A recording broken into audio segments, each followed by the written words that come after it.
जय श्री कृष्ण। आज हम इस वीडियो में पापनकुशा एकादशी व्रत कथा बता रहे हैं। तो आइए शुरू करते हैं। इससे पहले भगवान विष्णु के सभी भक्त चैनल को सब्सक्राइब कर लें। धर्मराज युधिष्ठिर कहने लगे कि हे भगवान, अश्विन शुक्ल एकादशी का क्या नाम है? आप कृपा कर इसकी विधि और फल बताइए। श्री कृष्ण कहने लगे कि हे युधिष्ठिर, पापों का नाश करने वाली एकादशी का नाम पापनकुशा एकादशी है। हे राजन, इस दिन मनुष्य को विधि पूर्वक विष्णु जी की पूजा करनी चाहिए। पापनकुशा एकादशी व्रत कथा के अनुसार अति प्राचीन काल में विंध्य पर्वत पर क्रोध नाम का एक क्रूर बहेलिया रहता था। उसकी संपूर्ण जीवन लूटपाट, गलत संगति, हिंसा, उपद्रव, मद्यपान जैसे पाप कर्मों में लिप्त रहा। जब उसके जीवन का अंतिम क्षण आया, तब यमराज के दूत उसे क्रूर बहेलिये को लेने के लिए पहुंचे।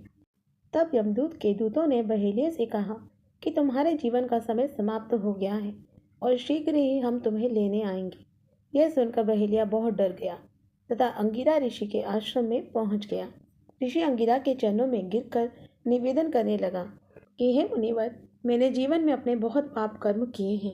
कृपा कोई मुझे ऐसा उपाय बताइए जिससे मेरे जीवन के सभी पाप कर्म समाप्त हो जाएं और भगवान विष्णु का आशीर्वाद प्राप्त हो, अर्थात मोक्ष की प्राप्ति हो जाए। तब ऋषि अंगारा ने उससे कहा कि पहले तुम ये संकल्प लो कि तुम श्री हरि की शरण में हो और फिर अश्विन मास के शुक्ल पक्ष में आने वाली एकादशी तिथि यानी पापनकुशा एकादशी के दिन व्रत रखना।